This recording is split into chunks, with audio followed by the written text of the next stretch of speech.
dia, meus amores. Como é que tá por aí, hein? Do outro lado da nossa telinha.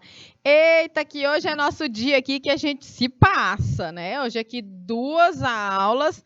Para quem diz assim, só uma aula, passou ligeiro. Pois hoje é dia da gente ficar aqui, ó, juntinhos por 2 horas seguidas. É isso mesmo. Então eu quero já saber quem tá aí com a gente. Já vai subindo esse bom dia, porque sextou, hein, meu Brasil? Vamos animar esse negócio. Muito bem. Olha aí, já chegou a Adriana. A Érica tá de volta. Que coisa maravilhosa. Aê. Hoje nossa aula tá bem interessante, porque a gente vai continuar, né? Aquele bate-papo sobre as questões ambientais que nós já estávamos conversando, falando sobre principalmente saneamento básico, lembram?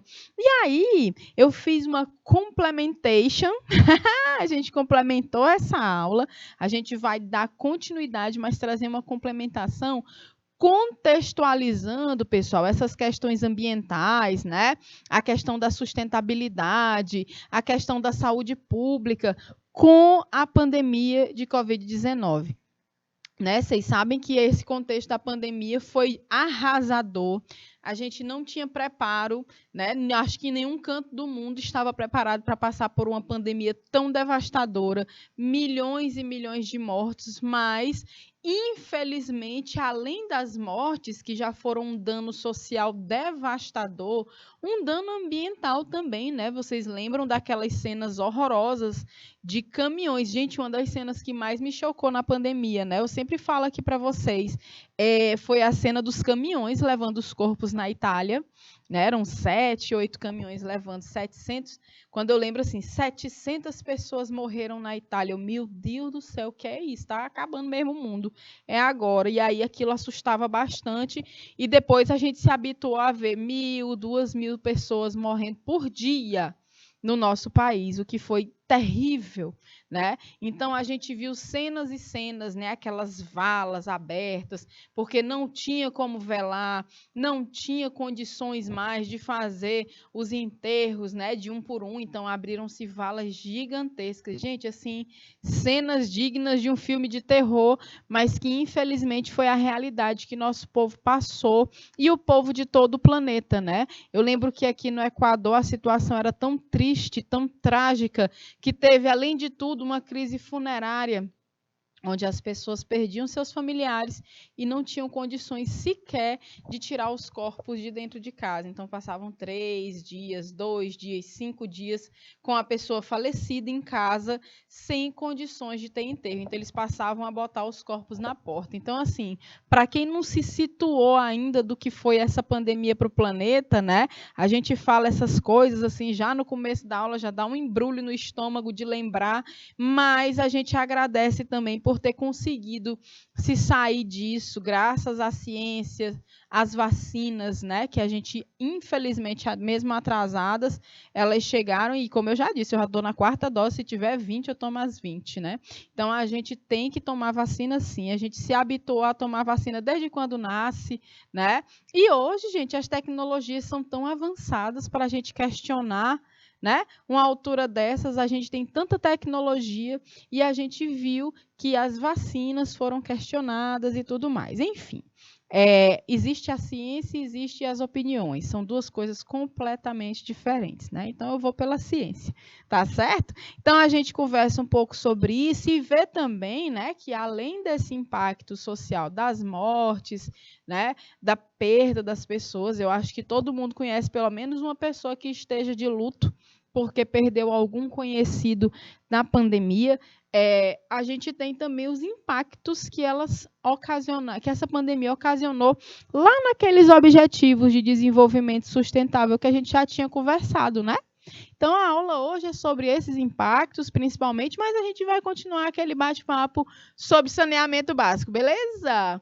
Então, deixa eu ver aqui, não vamos animar esse negócio, porque essa aula começa já falando disso, já dá uma tristeza, né? Ainda bem que a Joyce tem esse sorrisão bonito aí e anima a nossa aula também, né? Deixa eu ver quem está aqui com a gente. Olha aí, Colônia do Gurgué. Bom dia, meu povo. Como é que é? Vão me dar bom dia no chat? Estão intrigados? Lagoinha, que saudade que eu tava de vocês, minha gente. Senti falta de vocês aqui na quarta, mas estamos juntinhos e juntinhas. A gente vai fazer uma retomada para vocês se situarem do que rolou na quarta também, ninguém ficar aqui perdido, né? E nossos amores que estão em Oeiras, nossa primeira capital do estado, muito bem-vindos, bem-vindas à nossa aula de biologia de hoje. Érica Maria está no ponto. Adriana, cadê você? Tá faltando Dulce. Dulce chega já já com mais o restante da galera para a gente continuar a nossa aula. Então, bora comigo aqui agora, com a ajuda dos nossos slides, não é? A gente vai começar, né? Aliás, a gente vai continuar a aula aqui comigo, professora Amanda, de biologia, que a gente gosta que só, né? Às vezes, professora, às vezes eu gosto de biologia, às vezes eu não gosto, porque tem muito nome. Todo mundo reclama desse tanto de nome que biologia tem. Mas, gente, mas é tão engraçado. Isso é uma das melhores partes para a gente que gosta, porque realmente a gente se diverte, né?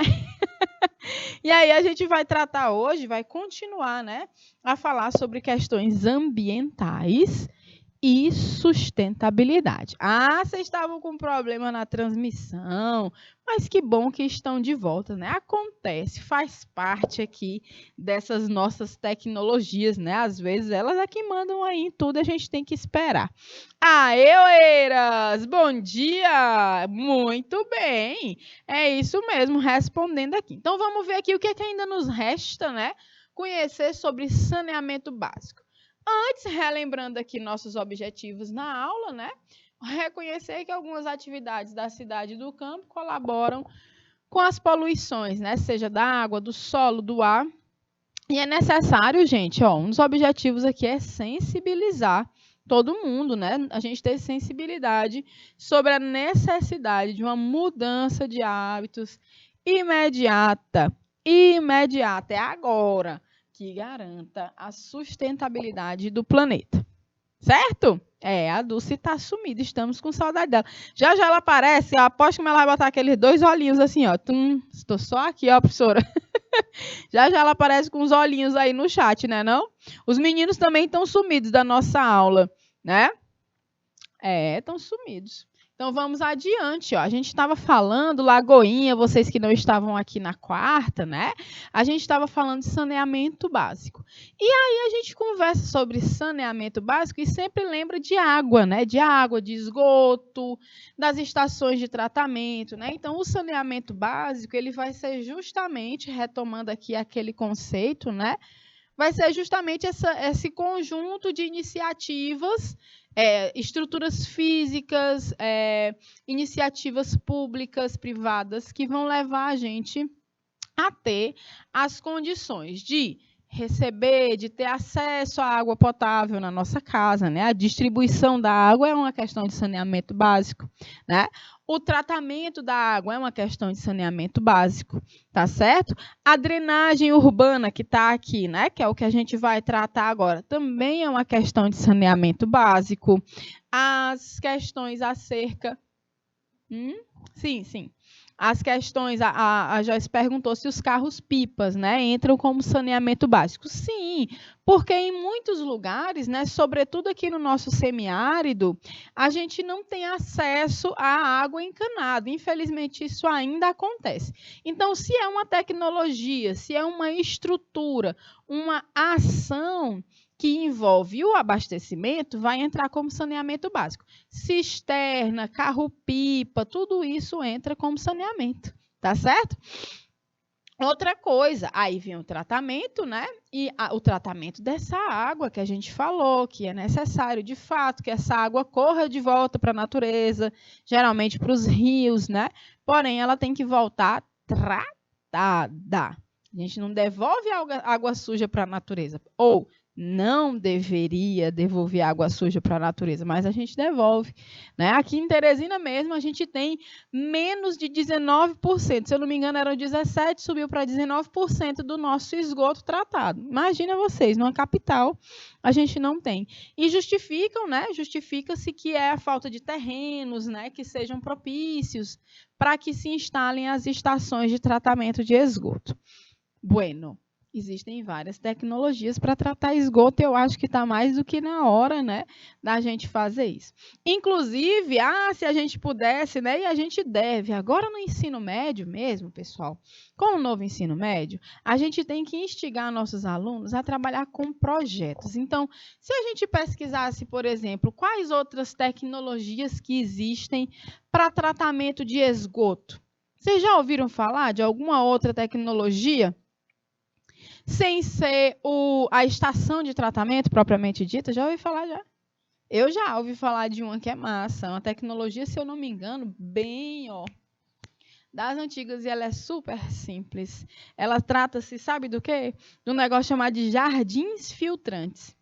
Esses jardins filtrantes, eles são lugares, né, ambientes onde a água que foi utilizada, né, ela passa para esse lugar, para esse jardim filtrante, e aí, não gostou não, Érica? Eu quero saber o que é que você não gostou. Tem coisas também que eu também tenho críticas, mas tem coisas que eu acho que é bem interessante. Pronto, você mostrou aí minha crítica. Tiraram filosofia e sociologia.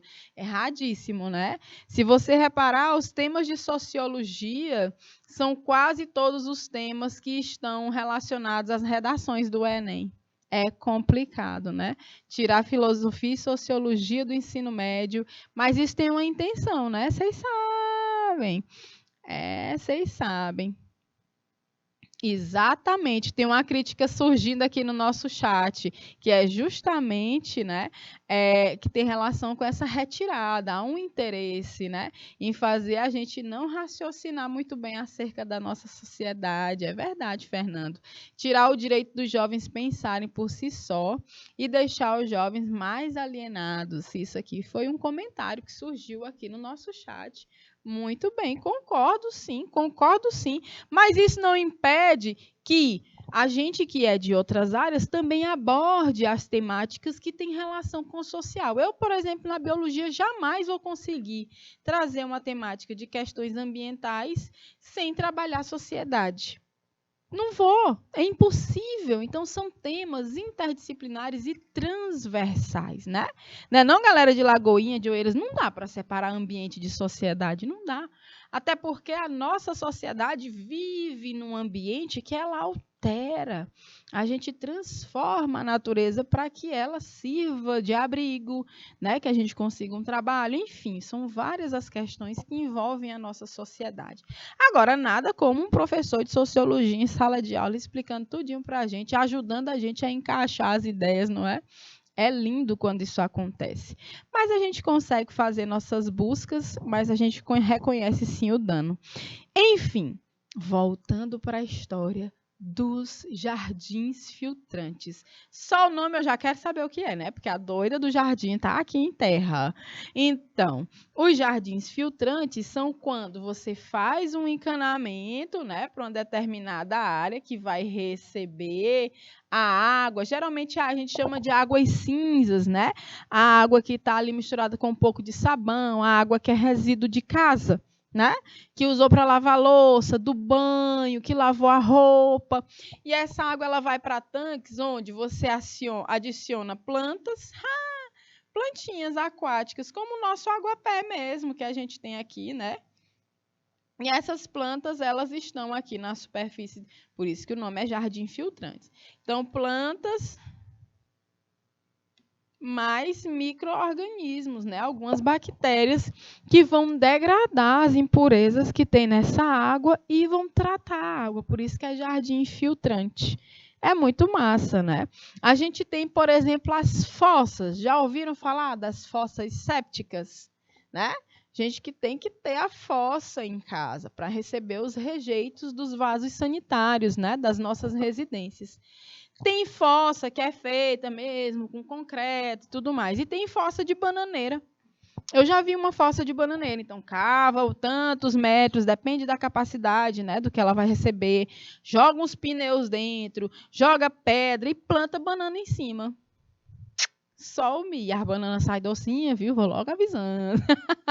Todo tempo adubadinha ali, hein? Arrasa demais. É, meu amor, na natureza tudo se transforma, deixa de história. Estão só rindo aqui, ó. Eu conto ou vocês contam do que é feito adubo?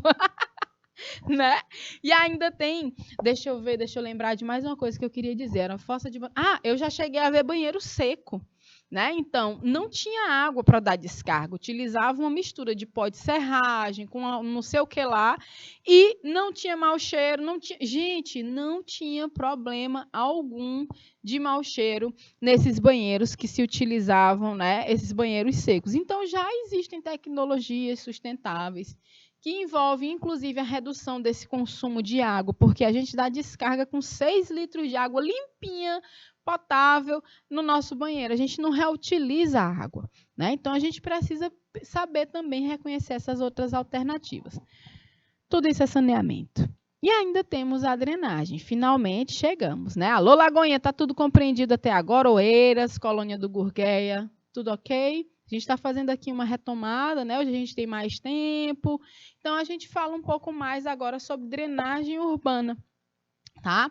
Então, essa drenagem, ela precisa conter, na verdade, essas considerações acerca de como a gente faz para captar, principalmente, a água das chuvas, né? Como é que a gente faz para passar, para se livrar dessa água que a gente usa em casa? Então, a drenagem, né, é o planejamento urbano, é um serviço que deve estar envolvido no planejamento das cidades, né? No campo, como eu tinha falado na aula passada, a gente não pensa tanto em drenagem, porque no campo é muito menor a quantidade de terra impermeabilizada. Por exemplo, nas cidades, o que a gente tem mais é asfalto.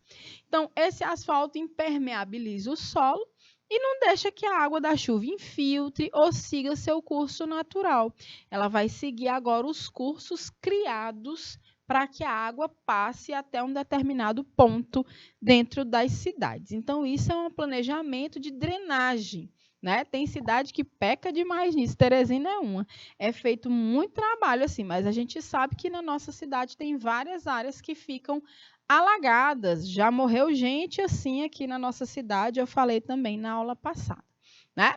Então, o planejamento urbano de uma cidade, ele precisa conter o serviço de drenagem urbana devido às suas considerações de como o meio urbano deve se relacionar com o ambiente, né? Então, já que eu vou construir, eu vou impactar aquele ambiente, inclusive no que se refere ao caminho das águas, né? Eu não sei se vocês já viram. Eu acho que em Floriano, há um tempo atrás, eu dava aula lá também, né? Numas pós-graduações que tinham lá.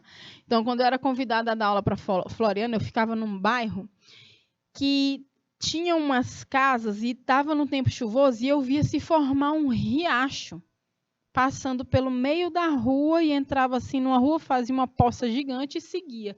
Eu falei, gente, isso aqui não é só água de chuva escoando, não, isso aqui é um córrego. E o que era mais louco assim é porque as casas foram construídas em cima desse córrego. Então ele passava assim, ó, a água passava dando a volta na casa e seguia o curso dela, e lá na frente ela era interrompida por outra casa e tentava seguir o curso dela. Lá na frente já tinha outra até que ela empoçava e seguia num curso que ninguém ainda tinha mexido. Vocês conseguem imaginar que com o tempo essa água vai causar muito problema? Né? A natureza, ela tem seu curso, e o curso das águas, ele é um importante aspecto a ser avaliado antes de se urbanizar um determinado espaço. Porque a água, ela vai dar um jeito. Você já ouviu falar, água não tem cabelo, água não tem braço. Meu amigo, a água, ela vai dar um jeito.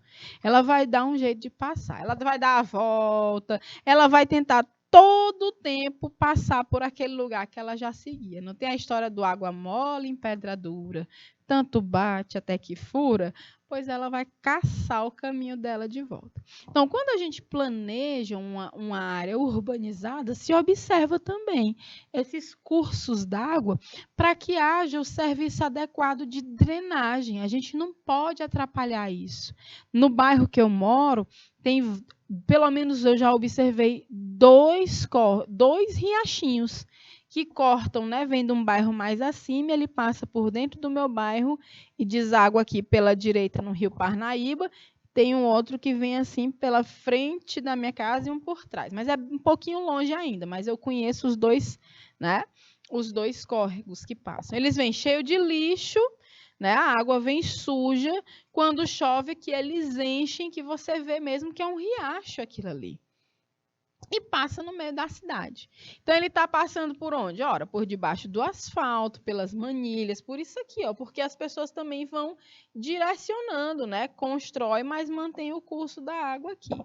É um impacto, mas pelo menos se tenta planejar uma forma de diminuir, né, ou de não interromper o curso dessa água, porque não se interrompe por muito tempo, não.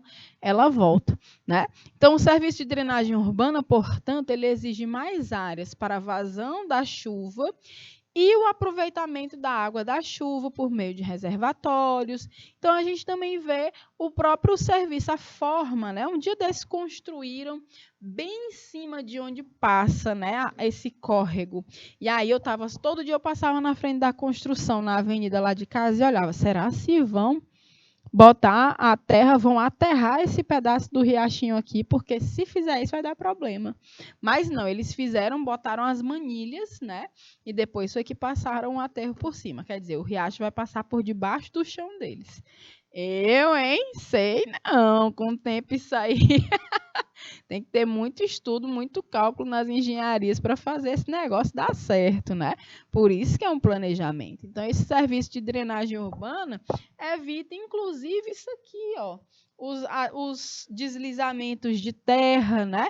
As tragédias que envolvem as chuvas que são comuns no nosso país. Tudo bem com drenagem? Tá tudo ok? Tudo isso aqui ainda é saneamento, né? E aí a gente envolve também nesses serviços de saneamento básico a coleta de resíduos sólidos. Então, o quarto serviço que vai compor o saneamento básico é a limpeza urbana e o manejo de resíduos sólidos. Isso é, a coleta e tratamento do lixo urbano. Tá certo? Então, a gente trata dois conceitos logo aqui de cara. Lixo e resíduo não é a mesma coisa, tá? Os resíduos sólidos não são o único tipo de resíduo que a gente produz. A gente também produz resíduos líquidos, que são os esgotos, por exemplo, né? Então, o resíduo sólido, ele é um dos problemas principais das cidades, mas também do campo. Porque no campo também se produz resíduo sólido. Então, parte desse resíduo pode ser reciclada, pode ser reutilizada, pode ser compostada, né, fazendo as composteiras. Esses dias mesmos o professor Assis Walter, que é o nosso outro professor de biologia, vocês devem conhecê-lo, ele visitou o Somos de Sol, que é uma iniciativa que trabalha justamente com compostagem. Eu não sei se esse vídeo dessa visita do professor Assis chegar a passar aqui nos intervalos ou se vocês chegaram a assistir. Mas é muito massa. Então, a galera coleta os resíduos de alimentos, né? E colocam nas composteiras para fazer o composto, que é aquele adubo orgânico que é feito do resto, né, de comida que a gente joga fora, né? A casca das frutas, o resto de comida que ninguém comeu, né? Ou algo que estragou. A gente só não coloca muita carne e casca de frutas cítricas. Mas o resto, folha, catou folha no quintal de casa, bota junto na composteira. E aí tem todo um processo para reutilizar, para fazer aquele resíduo orgânico virar composto adubo para botar nas nossas plantinhas. Ai, que maravilha! Então, é assim que se faz, né? Então, é o quarto serviço que compõe o saneamento básico. cuidar, né, dessa limpeza urbana e manejar os resíduos sólidos. O que é manejar? É você separar o que dá para reciclar, o que dá para reutilizar, né? Separar o que dá para compostar. E aí existe um grupo de resíduos que são considerados resíduos perigosos. Eles vão ser considerados perigosos porque ele tem um poder, uma condição, né? Eles podem causar contaminação. De onde são esses resíduos? Dos hospitais e clínicas, né? Resíduos que têm amostras biológicas. Já pararam para pensar para onde é que vai o lixo dos hospitais? Né? O lixo que vem com gás, algodão, material sujo de sangue. Aquele material sujo de sangue, de doenças, né, que são infecto-contagiosas. Então, isso tudo precisa ser pensado. No hospital, existe a coleta seletiva também, e o lixo perigoso ou infectante, ele é tratado, ele é manejado de uma forma muito especial. Tá certo? Tem que ter muito cuidado. Até a cor do saco do lixo infectante é diferente, ela é branca. Então, o lixo que infecta, que pode contaminar as pessoas e o ambiente, ele é tratado de uma forma diferente. Ele não joga num caminhão simples desse. Tem uma empresa que coleta o resíduo e é incinerado, viu, Érica? Esse resíduo infectante dos hospitais, por exemplo, ele é pesado pela empresa, a empresa cobra por quilograma, né, um determinado valor, e essa empresa tem uma responsabilidade junto com o hospital, porque é responsabilidade compartilhada. A empresa coleta o resíduo do hospital e, a partir desse momento, os dois são responsáveis por esse lixo. Ela não pode jogar em qualquer lugar. Então, é levado para um incinerador, é incinerado, ou seja, aquele resíduo vira cinza. Essa cinza, por conta das altas temperaturas, ela já não tem nenhum contaminante, né? Nenhuma bactéria, nenhum resíduo ou amostra biológica que possa contaminar. Então, a gente diz que essa cinza, ela é inerte. E aí, a cinza é colocada nos aterros. Entenderam? Então, existe uma dinâmica no manejo de resíduos. Então, quando você chega no hospital, que você vê aqueles coisas de coleta seletiva, né? Pois, Lagoinha, isso é muito sério, né? Estão dizendo assim, ó, aqui vai tudo para o lixão, não é incinerado o resíduo hospitalar. Isso é caso de denúncia no Ministério Público, porque é preciso e é obrigatório, por lei, que o resíduo perigoso, o resíduo infectante, hospitais, indústrias, né, eles têm que ter contratos com as empresas responsáveis por recolher esse resíduo, tá bom? Por exemplo, se tem uma oficina mecânica que faz troca de óleo dos carros, o óleo é um resíduo perigoso também, altamente contaminante. Então, tem uma empresa que pega o óleo queimado dos carros e ela refina esse óleo de novo. Então, ela reutiliza esse óleo, recicla esse óleo, né? Então, existem as formas de manejar o resíduo. E isso está em lei. Existe uma política nacional de resíduos sólidos. E cada município tem que ter o seu plano de gerenciamento, plano de gestão e gerenciamento desses resíduos. Certamente o município tem que ter. Nem que, professora, mas o nosso município é pequeno, a gente não tem condições de ter um aterro sanitário só para o município de Lagoinha, né? Porque não é muito caro manter e tudo mais. Por lei, é previsto que os municípios possam fazer consórcios, ou seja, junta os municípios próximos e o resíduo desses 3, 4 municípios ou 5, não sei, que a gente chama de consórcio. Esse grupo de municípios mandam lixo para o mesmo lugar, para o mesmo aterro. Então, esse aterro recebe o resíduo desse consórcio de municípios, né? Tia, qual é a diferença entre reciclar e reutilizar? Pergunta legal, gostei. Reutilizar, Érica, é quando você pega, toma um refrigerante e quando a garrafa seca, você lava a garrafa, enche com água e bota no seu congelador. Você reusa aquela embalagem. Ou você corta essa garrafa PET e faz um vasinho para a sua planta. Você reusou essa garrafa, né? Essa PET. Um reuso é quando eu tenho uma calça jeans e corto, ela vira um short. É reuso. Não é reciclagem. Reutilizar é quando você dá uma nova utilidade a um determinado produto ou objeto, sem alterar as características físico-químicas dele. Reciclar é você pegar essa PET que você tomou ali seu refri, aí tu manda ela para uma empresa que consegue transformar esse plástico em algo que vai ser utilizado numa camisa. E aí você usa uma camisa feita de garrafa PET. Ela virou matéria-prima para um outro produto ou objeto. Não é mais a mesma coisa. Então, isso é reciclagem.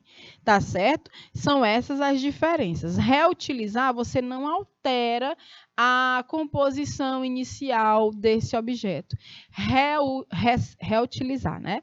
Reciclar, você coloca num ciclo diferente. Você joga como matéria-prima que vai virar outra coisa. Tá certo? Entendeu? Essa é a diferença entre reciclar e reutilizar. Se você entendeu agora, me dá um exemplo de reciclar e de reutilizar, tá bom? Bota aí no chat um exemplo de reciclagem e de reutilização. Coloquem um exemplo de reciclagem e de reutilização no chat. Para isso, eu vou dar 2 minutinhos para vocês. Vamos lá? Valendo!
Voltamos? Olha aí, estamos de volta. A Erika já disse aqui um exemplo de reutilização e de reciclagem.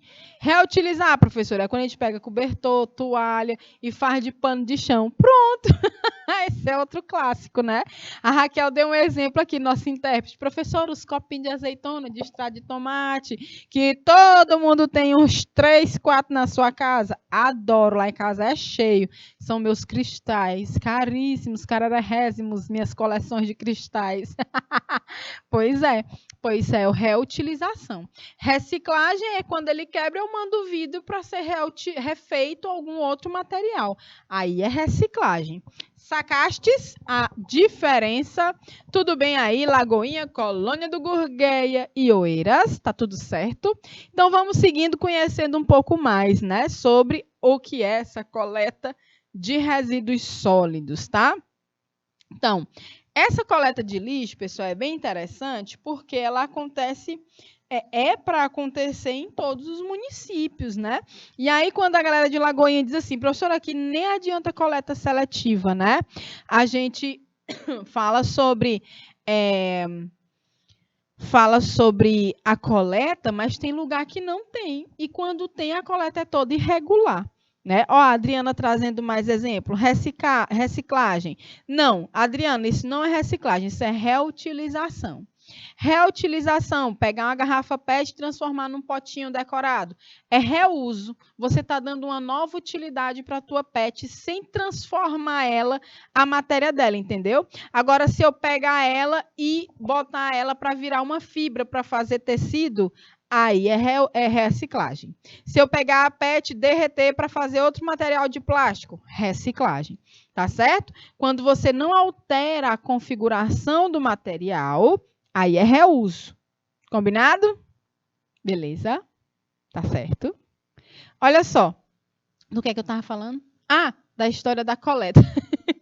Da coleta de resíduo. Então, eu quero perguntar a vocês. No município de vocês, tem um caminhão do lixo assim? Que coleta o resíduo, tem os profissionais, né, os garis, que a gente chama, os profissionais os responsáveis pela coleta, porque eu moro em Timon, que é uma cidade aqui do lado de Teresina, e quando eu cheguei para morar lá em 2018, ainda não tinha, o caminhão do lixo não era assim, fechado, ele era um caminhão de caçamba, né? O que passava lá na rua de casa era assim, era um caminhão de caçamba, tudo aberto, e os caras trabalhavam praticamente sem equipamento de proteção. Eita, tanana. É porque nunca mais reparei, mas eu acho que já é diferente, né? Eu espero que esteja diferente, mas vou ficar de olho, porque tem os dias também, né, que passa. Então, a gente, quando mora num determinado bairro, sabe qual é o dia que passa, né? Engraçado que aqui na zona norte de Teresina, que é colada assim nessa parte que é mais próxima do aeroporto da cidade, que é um lugar que eu também já trabalhei, lá a coleta é feita à noite. Por quê? Se a comunidade bota o resíduo, o lixo, né, os sacos de lixo, na porta das casas de dia, durante o dia, aí vem urubu e faz a festa rasgando o lixo e sobrevoando próximo da área do aeroporto, que pode dar o risco de colidir com os aviões, né? Isso que a gente chama de perigo aviário. Então, as ações, né, de manejo de resíduo dentro de uma cidade, elas são coordenadas, elas são planejadas, né, e feitas de uma forma que fique interessante para que as outras atividades não sejam comprometidas. Então, a coleta é feita à noite, na zona norte da cidade. Eu não sei em outras regiões de Teresina, mas geralmente o carro do lixo passa à noite, para evitar também o perigo aviário, né, que é o choque dos urubus com os aviões. Tá certo? Então, o Fernando está colocando aqui mais alguma coisa no chat, que ele sempre participa das nossas aulas, eu adoro. Entre o Fernando no chat, a Joyce, daqui a pouco ela aparece aí também no chat do YouTube, conversando com a gente, né? Nossa turma é maravilhosa, né? Vai botando aí, Nandito, que eu vou passar aqui rapidinho. Olha só, a gente falando ainda sobre essa coleta, né? Sim, o Fernando está falando também, professora, tem a questão da lua daqui de Teresina, que vai a 52 graus brincando. Estou falando do sol, né, durante o dia, que é pesadíssimo. E realmente é insalubre para os nossos colegas, né, para os queridos garis, que são profissionais que ajudam tanto nesse processo do manejo dos nossos resíduos, tá certo? Com certeza. Então, pensar também na saúde do trabalhador, né, que trabalha com essa questão da coleta. Muito que bem, vamos seguindo aqui com os nossos slides. Menino brincando, só faltam 17 minutos para encerrar a primeira aula. Nossa, como a gente conversa. Eita, como habla. Não é? Então, olha só. A coleta de resíduos sólidos, né, ela está sempre fortemente atrelada à limpeza urbana, né? Ela é responsável por conduzir todo o lixo da população para locais de tratamento e à disposição final. Então, se eu pegar o lixo e fizer compostagem, isso é tratamento. Se eu pegar o lixo e fizer uma segregação, há várias etapas, né? Você tem a coleta, a segregação. Então, você separa o que reutiliza, separa o que recicla e você trata. Tá? Então, dependendo do tipo de resíduo, os tratamentos são distintos. Por exemplo, a Érica falou de incineração. Todo mundo sabe o que é incinerar, né? Então, os incineradores são equipamentos bem grandes que têm a temperatura muitíssimo elevada e que tudo que você coloca ali dentro vira cinza. Então, incinerar é um tipo de tratamento para os nossos resíduos perigosos. Tá certo? Então, isso é tratamento. E disposição final é o que você faz com esse resíduo depois que ele é tratado. Então, depois que eu incinero o resíduo hospitalar, eu posso botar a cinza no aterro. Isso é a disposição final desse resíduo. Tá? Então, cada tipo de lixo deveria ser tratado e disposto de maneira diferente, o que é a chamada coleta seletiva. Então, a gente tem as cores, ó, verde de vidros, vermelho para plásticos, o azul para os papéis, o amarelo os metais, os cinzas, os não recicláveis. A gente ainda tem a cor marrom para madeira, né? A gente tem símbolos, né? Esse símbolo com as 3 setinhas assim, ó, é de lixo reciclável ou reutilizável. Mas a gente tem outros símbolos. Tem um símbolo que é mais ou menos assim, né? Que é de resíduo infectante. A gente conhece símbolos, né? Algumas simbologias utilizadas nessa questão da gestão desses resíduos, tá certo? Então, a coleta seletiva, ela é importantíssima. E aí, Lagoinha, a gente fala assim, professora, que nem adianta coleta seletiva, porque vai tudo para o lixão, que não é nem aterro, lixão não é aterro, né? Obrigada, Fernanda. Esse é o símbolo de infectante, né? Infectante, resíduo infectante. Está quase igual que eu desenhei ali, porque realmente a artista nunca erra aqui no desenho, meu amor. Totalmente diferente, mas é parecido. Então, olha só, o que é que eu ia dizer? O que é que eu estava falando mesmo? Da história da coleta seletiva, que Lagoinha estava dizendo. Tá terrível, né? Olha só, não adianta nem fazer a coleta seletiva, tia. Ó, gente, vocês sabiam que nos lixões existem pessoas que trabalham fazendo a catação desses resíduos? Então, se eu pego borra de café com o resto de um pão que mofou, com uma banana podre e misturo com plástico, com alumínio, eu estou atrapalhando demais o serviço dos catadores e das catadoras. Então, se a gente não pensa pelo lado ambiental, porque realmente é fogo, né? Você morar num município que não tem nem condição de separar um lixo para mandar para reciclagem, é muita burrice. Por quê? Porque se perde dinheiro, você manda material reciclado como matéria-prima. Você vende e você não compra, mas você vende. Então, você está perdendo dinheiro quando não trabalha com reciclagem no seu município, né? Agora, se você separa, viu, galera de Lagoinha, o resíduo orgânico do seco, o seco do úmido, que a gente chama, resto de comida para um canto e todo o restante do outro, já ajuda demais.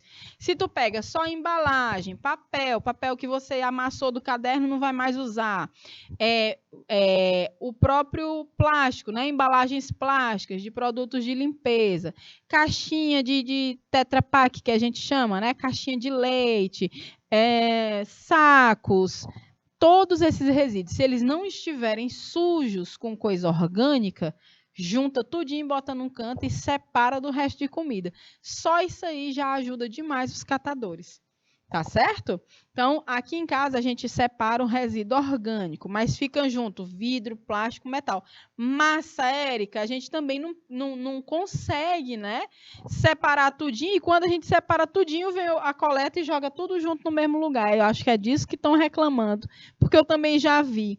Então, você separar em sacolas, em caixas, acondicionar, né?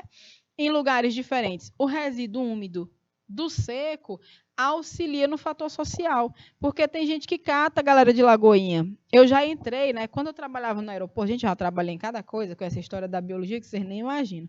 Quando eu trabalhava no aeroporto, a gente evitava. O meu trabalho era justamente fazer o manejo de fauna, ou seja, evitar que o avião batesse em garça, em urubu, em passarinho, em gavião. Evitar que entrasse gato no meio da pista de pouso, que o pessoal jogava muito, né? Os bichinhos abandonavam dentro do muro do aeroporto aqui na Zona Norte.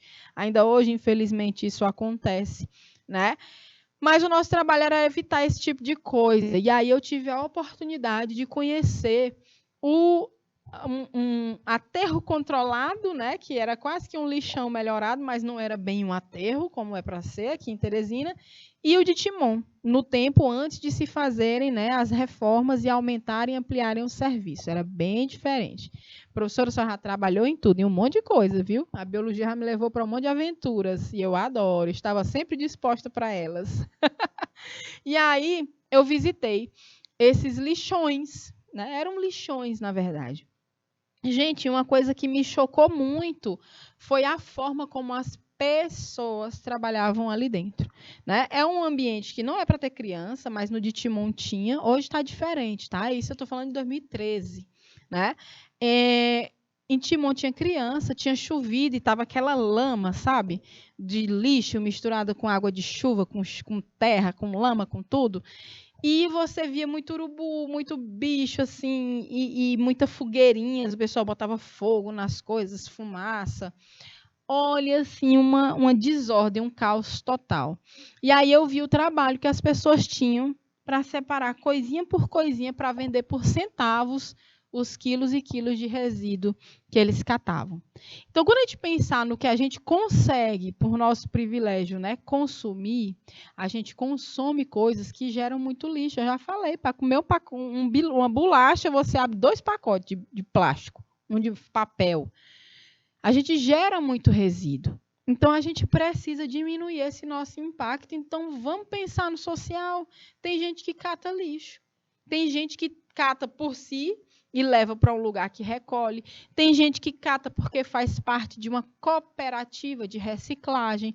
Não interessa. Mas se a gente faz como a Érica, que já separa o que é resto de comida e o que é lixo seco, já facilita muito para quem recolhe. Porque só de pegar a sacolinha assim, sentir o peso, a galera já sabe o que é que tem ali, né? Já são bem experientes em compreender o que é que tem ali dentro. Então, quando ele abre uma sacola que poderia tirar dali algo para reciclar, mas está tudo sujo de resto de comida, coisa em decomposição, por favor, aí já não serve, né?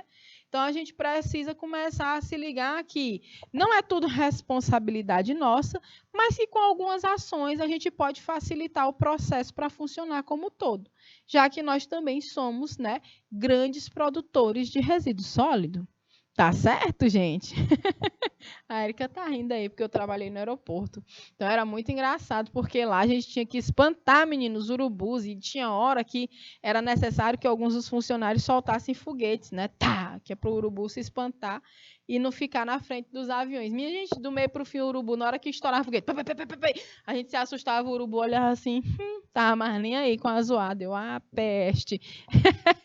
Era massa quando eu trabalhava na Infraero. Sinto muita falta daquela turma boa dali. Era muito interessante. Então, a gente ia aprendendo também a lidar, né? Como que a biologia está inserida aí em vários lugares que às vezes a gente nem se ligou, mas ela está lá, em todo canto da nossa vida, não é? Então, vamos lá, seguindo aqui, ó. Todo mundo ficou por dentro aqui da parte da coleta seletiva, dessa nossa conversa, que isso, né, tem relação com essas nossas questões acerca do saneamento básico, né? Então, quando a gente fala de saneamento básico, vocês lembram do que a gente passou na pandemia? Por isso que eu comecei a aula falando de pandemia. Então, com essa situação atípica, não é normal ter uma pandemia no mundo. Isso é uma situação extrema, é uma situação de risco para todo mundo. Então, foi necessário se reforçar, né, a necessidade dos investimentos em saneamento básico. Vocês podem, então, nesses últimos minutos de aula, sabe o que é que eu quero que a gente faça? Uma atividade. A gente vai refletir, descreva os fatores que reforçam ou reforçaram, né, a necessidade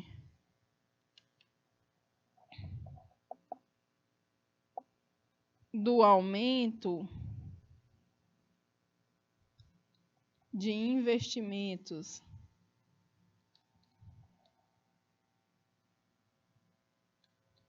em saneamento básico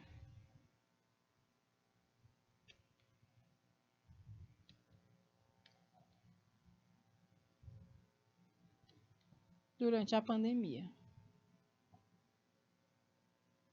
Agora vocês vão usar, sabe o quê? A gente tem 6 minutos. Vocês vão usar 3 para me descrever. Por que é que vocês acham que foi necessário investir mais em saneamento no momento da pandemia? E vocês vão pegar os 4 aspectos do saneamento: distribuição de água, tratamento da água, a drenagem urbana e o gerenciamento de resíduos. Pensem nesses 4 fatores e na pandemia e descrevam por que foi necessário aumentar o investimento em saneamento quando estava rolando a pandemia no Brasil. E daqui a pouco a gente comenta. 3 minutos na tela, valendo!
Foi? Voltamos? Já voltamos. Olha aí, gente, a galera dizendo: acesso à água tratada foi fundamental na adoção de hábitos de higiene, como a limpeza das mãos. Como é que eu vou? Ai, tem que lavar as mãos, álcool em gel. Como é que eu vou lavar minha mão se na minha casa não tem água? Então, é necessário investir em saneamento para que a água chegue para todo mundo. Para que não falte água no momento da pandemia, que o povo precisa lavar a mão. Não era todo mundo que tinha dinheiro para comprar álcool em gel, não é verdade? Inclusive, teve no começo uma falta geral de álcool em gel. O povo estava doido e com razão, não é? Então, aí, Lagoinha disse assim: abastecimento da água, rede de esgoto, manejo de resíduos da forma correta. Várias pessoas que tinham a Covid, que pegavam o lixo e escreviam: estamos com Covid, tomem cuidado, porque esse lixo é da casa de gente que tem Covid, então as pessoas pensaram em quem coletava em casa, né, os garis. Então, investir em saneamento é pensar também nessas situações extremas, né? A distribuição de água devia ter sido regularizada, regulamentada, entregue para todo mundo, não é verdade?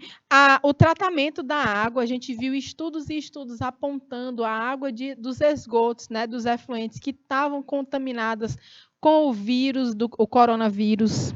Né? Então, o tratamento era fundamental também. O manejo dos resíduos. Imagina vocês o tanto de máscaras que viraram lixo nesses últimos 3 anos. Já existia o resíduo hospitalar, máscara, luva. Imagina quando a população de um mundo inteiro passou a usar máscara descartável de pano, não interessa. Uma hora ela vira lixo. Onde foi botado esse lixo todo? Então, a gente pensa em tudo isso nas questões de saneamento básico quando a gente passou por esse momento. Vai pegar uma água que a gente volta já já. Respira e estica as canelas que a próxima aula tá massa também. Até mais!